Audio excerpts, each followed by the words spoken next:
So it's quite surprising that Infinix could still pull a last shot on releasing the Infinix Hot 11. This is quite a great device with some downsides this year. I'm DELPPY and welcome to Bytes Unlocked. The Infinix Hot 11 this year is supposed to be better than the Infinix Hot 10. And yes, there are some exciting features about this device, but then again, there are some quite uninteresting features and specifications about the Infinix Hot 11 as compared to the Infinix Hot 10.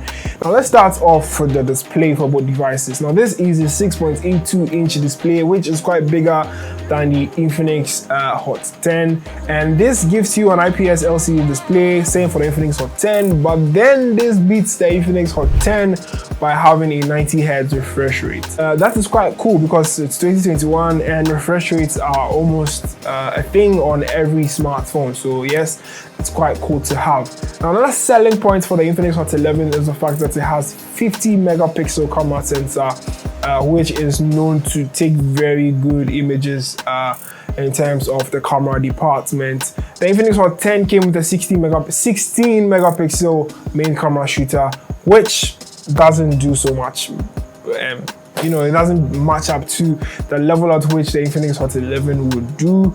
The other part is the fact that the Infinix Hot 11 is coming with a 6,000 milliamp-hour battery capacity. Now for a $217 smartphone, could be higher depending on your region. This device is quite impressive. I mean, there's a market for it. There are people who would want to purchase the Infinix Hot 11. People like someone who is now going to want to use or try out a new smartphone the first time and only want to go all in for a flagship device or something too expensive.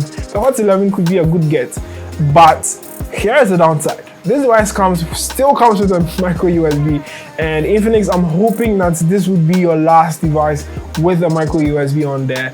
And also there is a G37 MediaTek Helio processor that is quite old on the device, and this makes it less processor performance intensive like the G70 processor on the Infinix Hot 10. Don't get me wrong, the people who have actually had their hands on the device and tried it out are saying that the difference in performance coming from the Hot 10 is not that much, although there will be some little starter glitches here and there if you're surfing through there, but there's 90 Hz refresh rates to cover up. But then again, because it has a bigger battery, like 6,000 milliamp-hour battery, I would really advise that if you get this device, leave it on 90 Hz. You don't have to worry about battery, so that you could fully enjoy the refresh rate prowess on the device.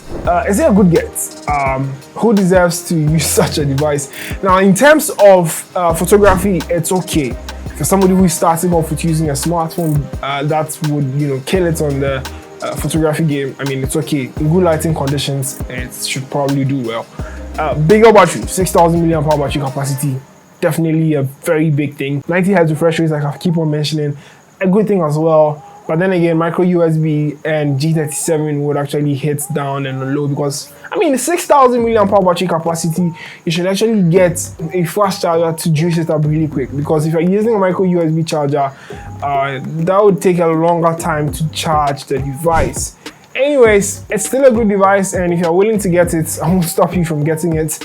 Although I'd ask you to probably go on and get the Note 10 or the 0X, which is much more better than the Hot 11 if you have the budget for it.